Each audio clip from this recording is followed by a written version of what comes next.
తెలంగాణ రాష్ట్ర ముఖ్యమంత్రి వర్యులు రేవంత్ రెడ్డి గారి మీద, స్త్రీ శిశు సంక్షేమ శాఖ మంత్రి సీతక్క గారి మీద కొన్ని వదంతులు సోషల్ మీడియాలో, కొన్ని వార్తాపత్రికల్లో కూడా ప్రచురితం అవడం జరిగింది. వాటి మీద మీకందరికీ ఒక క్లారిటీ ఇవ్వడం కోసం ఈరోజు ఇక్కడ ప్రెస్ మీట్ పెట్టడం జరిగింది. ఇది వచ్చేసి కొన్ని అంటే ఊరు పేర్లోని పత్రికలు కొన్ని 40,000 కోట్ల స్కామ్ జరిగింది. అందులో ADMS e bikes marketing managing director Santosh Kumar పాత్రపోయినా అని ఒక ఫేక్ ఐడి క్రియేట్ చేసి ఫేస్బుక్లో నా పేరు మీద, అందులో దానికి ఒకటే సబ్స్క్రైబర్ ఉన్నాడు, అది మీకు కూడా ఇప్పుడు నేను ఇవ్వడం జరుగుతుంది. ఈ విధంగా కంపెనీ మేనేజింగ్ డైరెక్టర్ నేనని, ఆ ఏడిఎంఎస్ ఈబైక్స్ పేరు మీద ఒక 40,000 కోట్ల స్కాము చేసినట్టుగా నేను రేవంత్ రెడ్డి గారి ముఖ్యమంత్రి గారు అనుచరునని, సీతక్కకు చాలా దగ్గర అని చెప్పేసి టీఆర్ఎస్కు సంబంధించిన కొన్ని ఫేస్బుక్ పేజీల్లో, ట్విట్టర్లలో, వాళ్ళకు సంబంధించిన కొన్ని ఛానళ్ళలో ప్రచురితం అవ్వడం జరిగింది.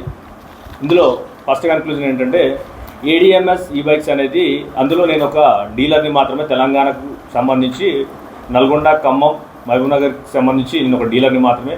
ఆ కంపెనీ కర్ణాటకకు చెందినది. దాని కంపెనీ మేనేజింగ్ డైరెక్టర్ గారు వచ్చేసి అశోక్ తంగడి. దానికి తాలూకా రిజిస్ట్రేషన్ డాక్యుమెంట్స్ కూడా అవన్నీ మీకు ఇవ్వడం జరుగుతుంది. అయితే ఇప్పుడు ఇందులో 40,000 కోట్ల స్కామ్ అంటే కంపెనీ పూర్తి టర్నోవర్ వచ్చేసి 400 కోట్లు కూడా లేదు. కానీ 40,000 కోట్ల స్కామ్ అనడం హాస్యాస్పదంగా ఉంది.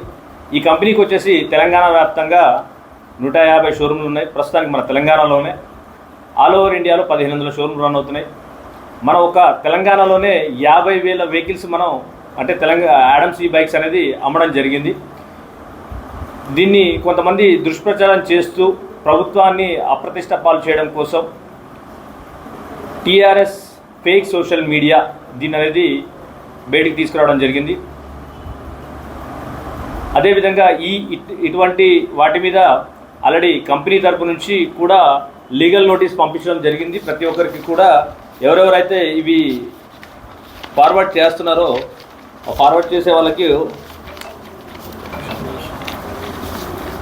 కంపెనీ తరపు నుంచి కూడా లీగల్ నోటీస్, కేసు ఫైల్ చేయడం జరిగింది. దీని మీద ఇంకా ఎవరికైనా అనుమానాలు ఉంటే మేమనేది డీజీపీ గారిని కలిసి ఒక కంప్లైంట్ ఇచ్చి కంపెనీకి సంబంధించిన లీగల్ డాక్యుమెంట్స్, దాని ప్రొసీజర్, దానికి సంబంధించిన వివరాలన్నీ అందజేయడం జరుగుతుంది.